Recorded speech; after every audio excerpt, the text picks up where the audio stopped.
Good morning and welcome to beautiful downtown Memphis's very own Church of the River. No matter if this is your first time attending a service or if you're a regular here, welcome and we're so glad that you can join us. My name is Tyler Cooke and I'm a member of the youth here at Church of the River, and today is our special annual Youth Sunday service.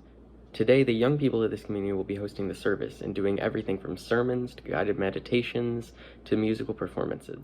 We hope that you'll enjoy the fruit of our plans and that we can bring some joy or positivity into your day. If you'd like to learn more about this week's announcements, or our responses to the pandemic at hand, or the milestone 2 millionth, or maybe 3, I can't remember, Zoom that we're having this week, then stick around after the service and you can find various announcements, updates, and events happening here at Church of the River. Additionally, if you'd like to receive email updates about Church of the River, feel free to send an email to info@churchoftheriver.org and we can get that set up for you. Finally, if you'd like to hear more from us, feel free to follow Church of the River on Instagram, Facebook, and Twitter.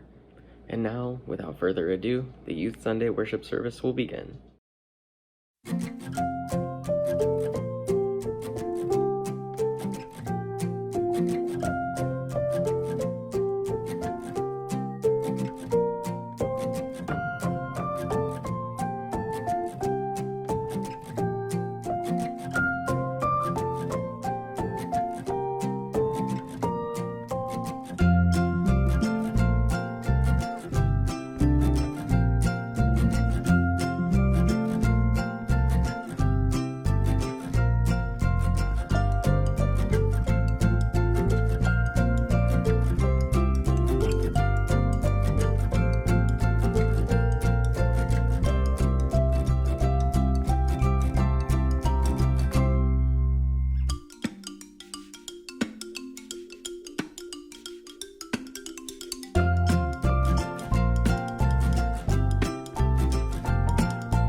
We light this chalice for the challenge of freedom, the goal of equality, and the warmth of community. May all who gather here offer and find the blessings of hope, acceptance, loving kindness, and a grateful heart.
No, you better know, you better know, you better know.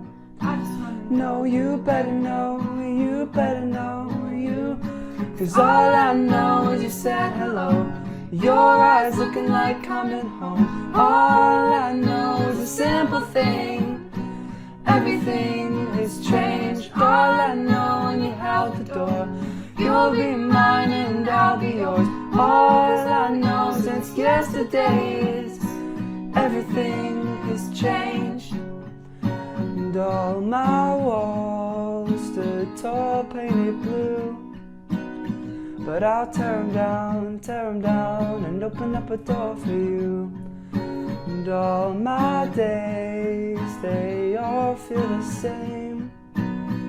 But don't feel bad, don't give yourself the blame. And all I feel in my stomach are butterflies, the good kind, making up the last kind, taking flight, making me feel like I just wanna know, you better know, you better know, you better know. I just wanna know, you better know, you better know, you better know. I just wanna know, you better know, you better know, you better know. I just wanna know, you better know, you better know, you.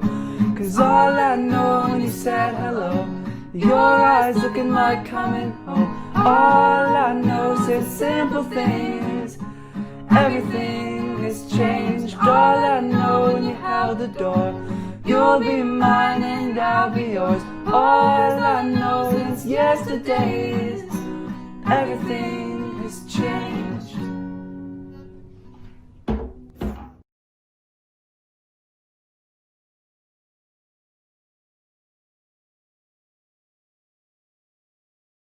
Hello everyone, so as you can see, I am in the children's playroom today, and you could probably guess it's because I'm doing the story of the morning.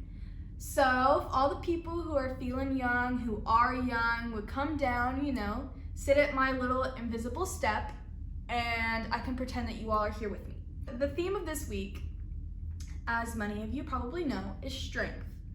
So, when you think of strength, you think of physical, toughness, how many muscles you have, how strong you are. But what it means to me is that you're strong on the inside and you have the courage to treat people well. And I'm gonna kind of talk about the strength to love people and love everyone, because that's really important and we teach that a lot here. So I think it's good to talk about how hard it is sometimes. So I made a little story up. I looked up on the internet a bunch of stories about strength and everything, but I didn't like any of them. So I made my own, and I'm gonna tell it now. There was this little bunny. His name was Hopper. He was Hopper the bunny, right? So cute, little adorable bunny with little floppy ears. But there was this rabbit, right? He's not the nicest person ever. He can be a little bit rude sometimes. So he says, he's like, Hopper, why are your ears so big? Why are they so floppy? You look dumb. Why do you look like that? And after this, there's a fork in the road. It can go this way or that way. And so he has to decide.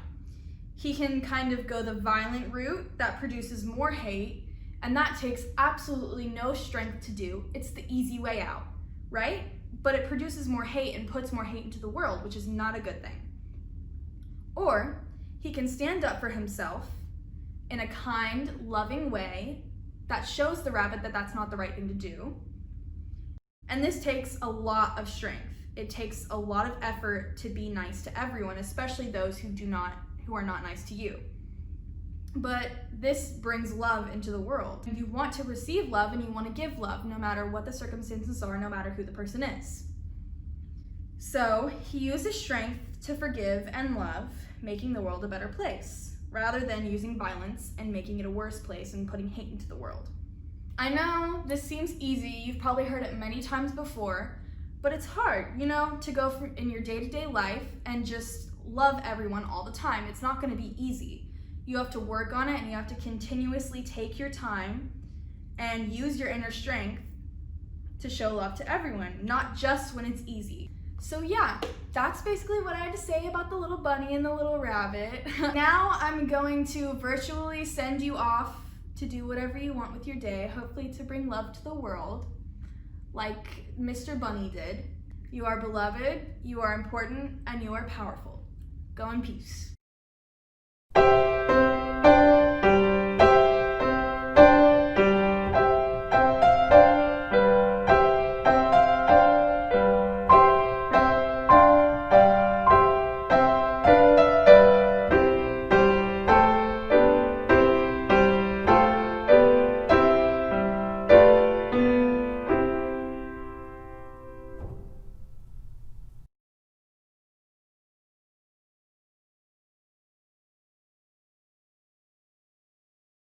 I did not understand at first touch, but it is that conflict in life that has shaped me to who I am today. These strengths were once weaknesses, and this love was once hate.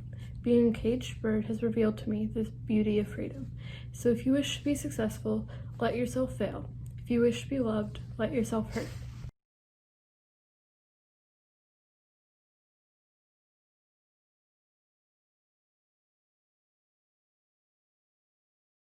Rainbow meditation.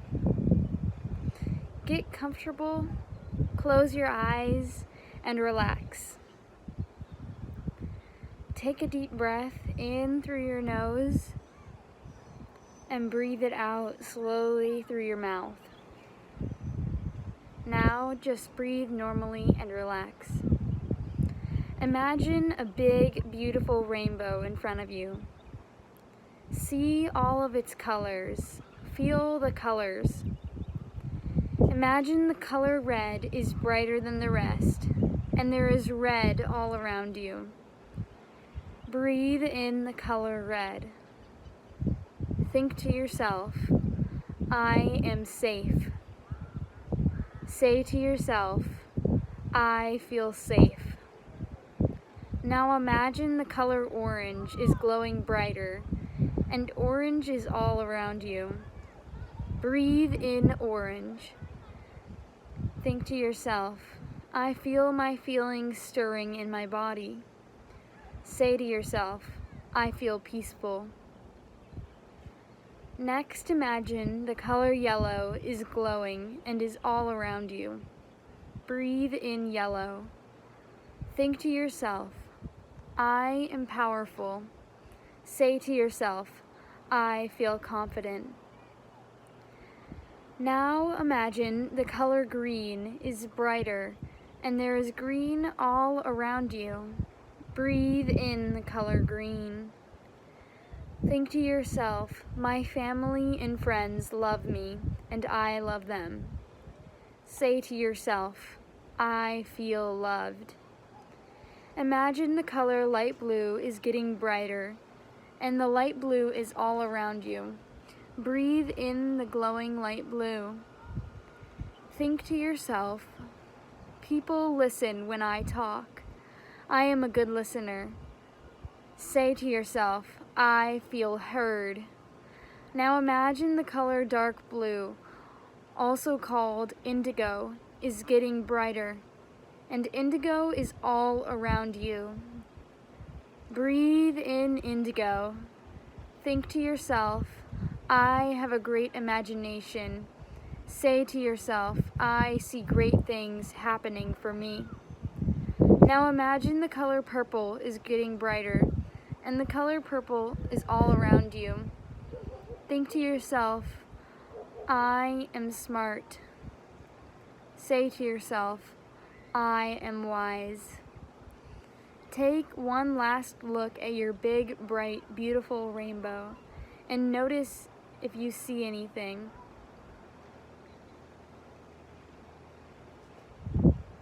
Feel anything. Or hear anything. Now take a deep breath and wiggle your toes. Take another deep breath and wiggle your fingers.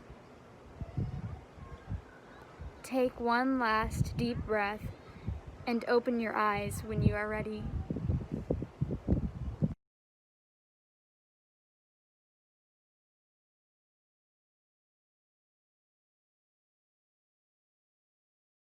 We affirm that love is our greatest purpose. Accepting one another is the truest form of faithful living.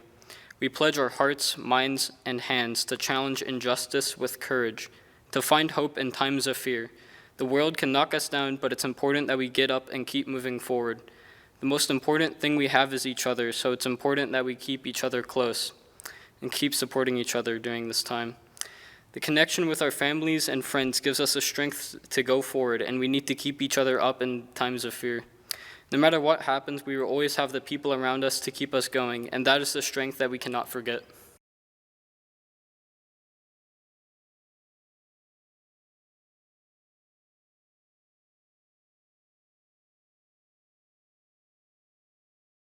Please join me for a prayer followed by a moment of silence. You Are Not Alone by Susan Magan. You are not alone, dear one. You are among all those who have walked this straining path before. You are not alone. You are with the wisdom of all your ancestors who live, if nowhere else, in the cells of your body and breath, remembering you from the very beginning. You are not alone. You are with us. We are right there, smiling and shining with you, like starlight, holding and surrounding you in silence and song, forever renewing our faith in you.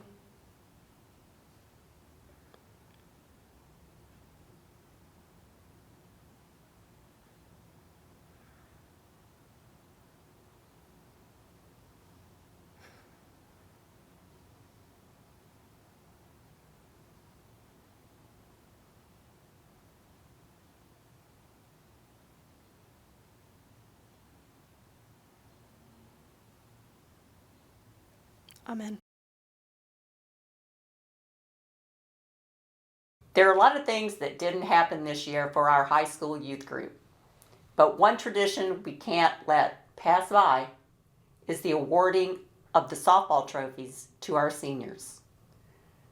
This year's trophies go to Jordan Anderson Fisher, Nicholas Kroboth Larson, and Chloe Starnes.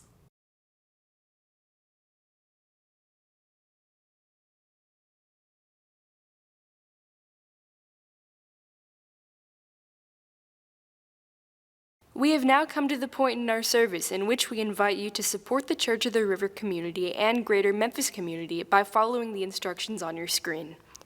The offertory for the care and sustenance of this congregation and its work will now be graciously given and received.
I'm Amelia Eason, and fellow youth member Calle Dearmore and I have worked together to play our part in this year's Youth Sunday. Everyone has something that makes them strong. It's important to share the strength you have with the people around you and to help when someone's strengths don't match up with their problems. Having friends that bring new strengths into your life in order to help you through things is very important. A weakness I have is that I struggle to bring up issues I'm having with my friends to their faces out of fear that they will react harshly. A little while back, during a school trip to Disney World, I had promised a friend of mine that I would stick by her side throughout the trip. She spent the first 3-day-long trip being unhappy. Of course, she was going through things in her life too, but since I had agreed to be with her the whole trip, her unpleasant attitude was worsening my experience. I had been reluctant to bring it up with her because I didn't want to make her feel worse, but I didn't want to have the rest of the trip ruined for both of us when we could be enjoying the time we had. I wasn't sure what to do, but after bringing it up with a close friend who encouraged me to calmly talk it out and share my problems with the other girl, I was able to take her advice, and the last day of the trip was made a lot better than the previous ones. It's always a good idea to go to the people around you when you need help. It doesn't make you weak or mean that you're lacking. It just means that you're surrounded by good, strong people who can help you out when the time comes. People always have different opinions of what makes someone strong. However, I can say with confidence that it's a strength in and of itself to put faith in the people around you.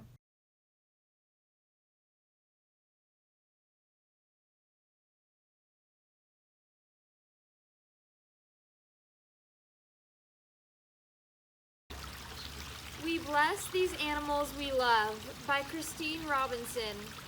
Surrounded by the animals we love, we remember with gratitude the pets, protectors, and animal companions who have blessed our lives. We give thanks for our childhood pets who taught us to love and to cry.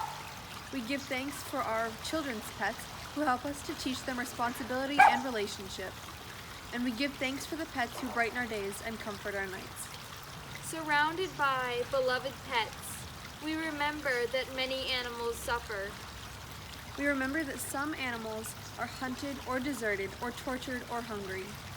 We remember that nature can be cruel and that people can be mean. We remember and want to help. Surrounded by the animals we love, we know that many animals contribute to our lives.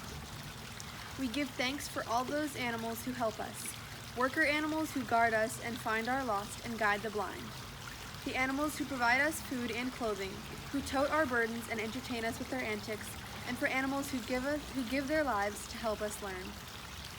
Spirit of life, help us to remember that we live and work and love among the animals.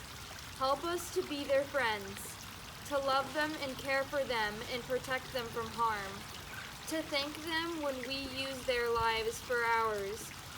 Especially this morning, Spirit of life, bless these animals who are the companions of our lives. Hear our outpouring of love and gratitude for them, and help us translate that into love and gratitude for all your creatures. We bless these animals we love. We pledge to care for them tenderly and faithfully, and to remember that we are not alone on the earth.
Hi, I'm Jillian Maxwell, and I'm an upcoming senior in the high school youth group, and I'm presenting the homily today.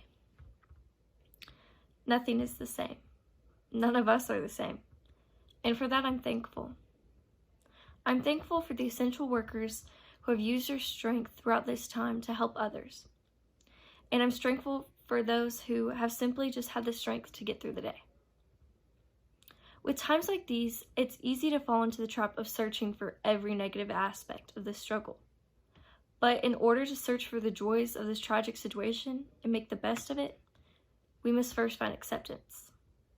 Even though it's so easy to be in denial, it's best to accept and rejoice in what we do have, instead of being stuck on the things that we don't have. We have to accept like Jesus did in the Gospel of John, where it states, "But Jesus went to Mount Olives. At dawn, he appeared again in the temple courts. where all the people were gathered around him, and he sat down to teach them. The teachers of the law and the Pharisees brought in a woman caught in adultery. They made her stand before the group and said to Jesus, "Teacher, this woman was caught in the act of adultery, and the law of Moses commanded us to stone such women. Now what do you say?" They were using this question as a trap, in order to have a basis for accusing him. But Jesus bent down, and he started to write on the ground with his finger. When they kept on questioning him, he straightened up and said to them, "Let any of you who is without sin be the first to throw a stone at her." Again, he stooped down and wrote on the ground. At this, those who heard began to go away one at a time, the older ones first, until only Jesus was left. With the woman still standing there, Jesus straightened up and asked her, "Woman, where are they? Has no one condemned you?" No one, sir," she said. "Then neither do I condemn you," Jesus declared. "Go now and leave your life of sin." The people in the story were more than ready to stone this girl to death for committing adultery, and in turn they expected Jesus to do the same by trying to convince him that it was the right thing to do. But to the people's surprise, he instead forgives her and accepts what she has done, because you can't change what has already been done. Just as we can't change the damage that's already occurred in this pandemic, no matter how much we truly want to. And people now are more than ready to sit there and pity and only see the negative side of this. And people expect others to feel and do exactly the same, like the people did in the story. But we ultimately have the choice to choose whether or not we will follow suit like Jesus. Will we sit in pity or accept the situation for what it is and try to find some positives of this? Knowing that now you might be able to catch up on some self-care, sleep, or do a slightly late spring cleaning. Or maybe try that new recipe that you saw that one time but didn't have the right time. At first, honestly, I was struggling, like many people in this situation and many people my age. I was in denial, and I was frustrated with how people in church dealt with this. But that frustration wasn't getting me anywhere. It was only making me more sad about the situation. Because what has been done has already been done. And only at acceptance was I truly able to cope and know to be thankful for the trials and tribulations. And know that there's always something and someone to be thankful for. Thank you.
good morning or good evening. I honestly don't know which one it is because time has lost all meaning during this pandemic, and the days have been slowly running together. So choose whichever one applies to you watching at home.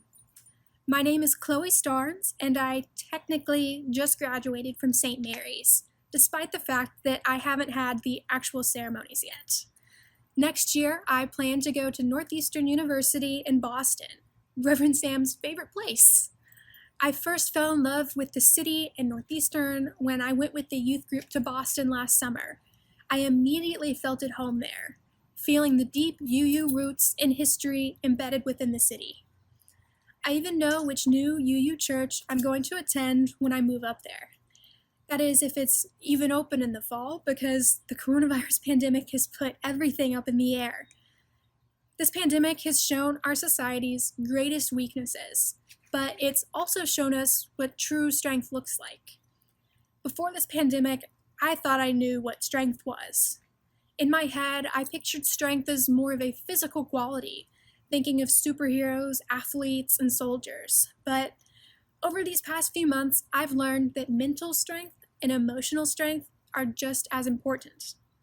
Coronavirus has shown what true strength can look like.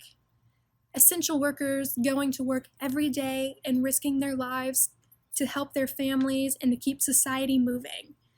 Nurses and doctors helping to save the sick and dying every day despite the difficult circumstances. Teachers adjusting to the new normal and helping their students learn virtually, and people from all walks of life who have the inner strength and discipline to stay home to save themselves and those around them. This is what true strength looks like. I have seen this sort of strength over the years at church, and only now have come to the realization of what this place has meant to me and how it has fundamentally shaped who I am today. I've been going to this wonderful and accepting place with a community that I think of as a family for as long as I can remember.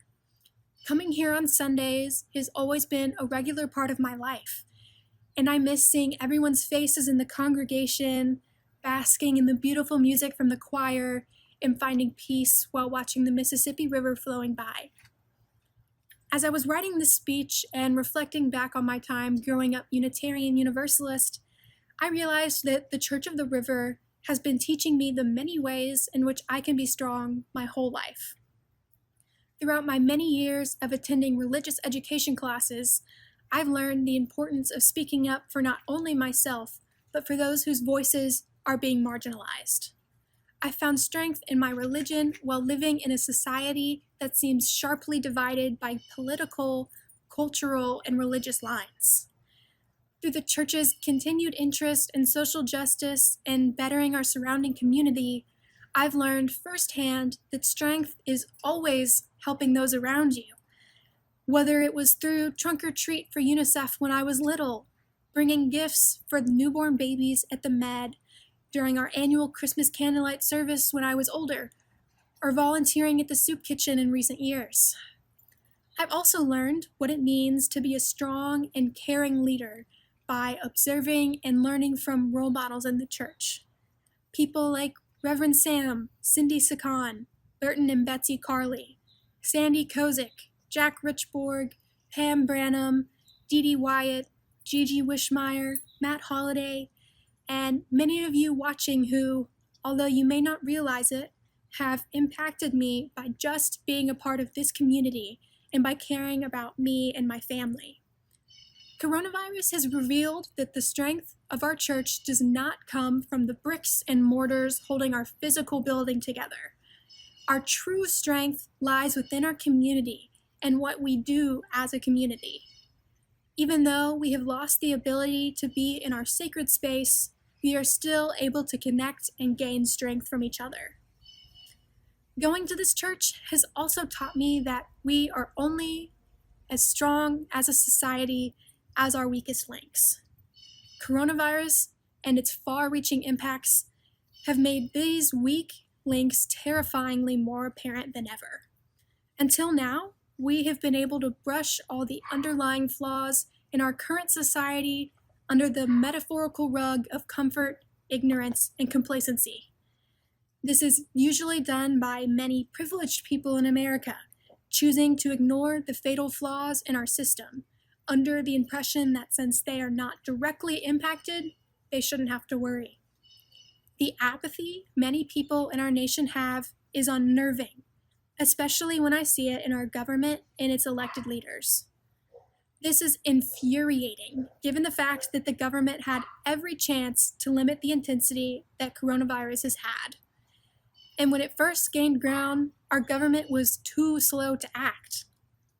Right now, even though the virus is still raging, and the U.S. hit the horrible milestone of over 100,000 deaths, it feels like the government and an overwhelming number of citizens have just decided to ignore it.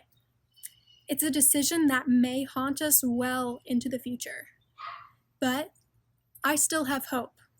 Despite all our weaknesses and shortcomings, we are a resilient, strong, and innovative country. We will make it through this. How do I know this? Because of you. The congregation at the Church of the River is what gives me hope for the future of our country. You are what keeps me strong. I have been so incredibly blessed to grow up around such a loving and welcoming community. Never once was I made to feel out of place or invalid. This has always been one of my safe spaces. And to be honest, I'm scared to leave. I know that wherever I go, I will find a new family and new friends, but no place will ever be the same as the Church of the River. And although I'm scared, I know that I have learned everything I need to know from this community. I want to thank Reverend Sam, Reverend Burton, and Miss Cindy for being such outstanding leaders of our church. And I also want to thank the whole congregation for always being there for me, bringing such joy into my life.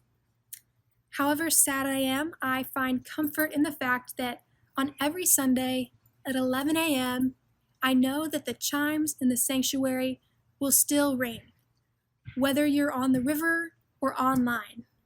And wherever I am, I will hear them ring loudly and clearly in my heart.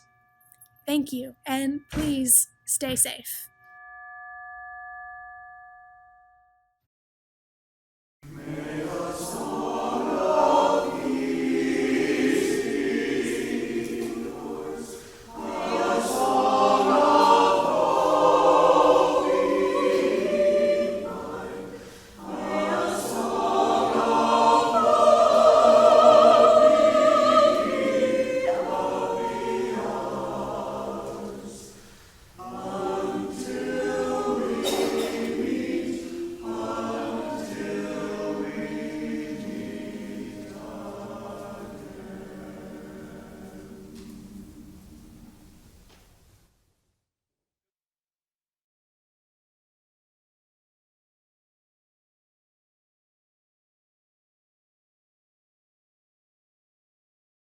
Go.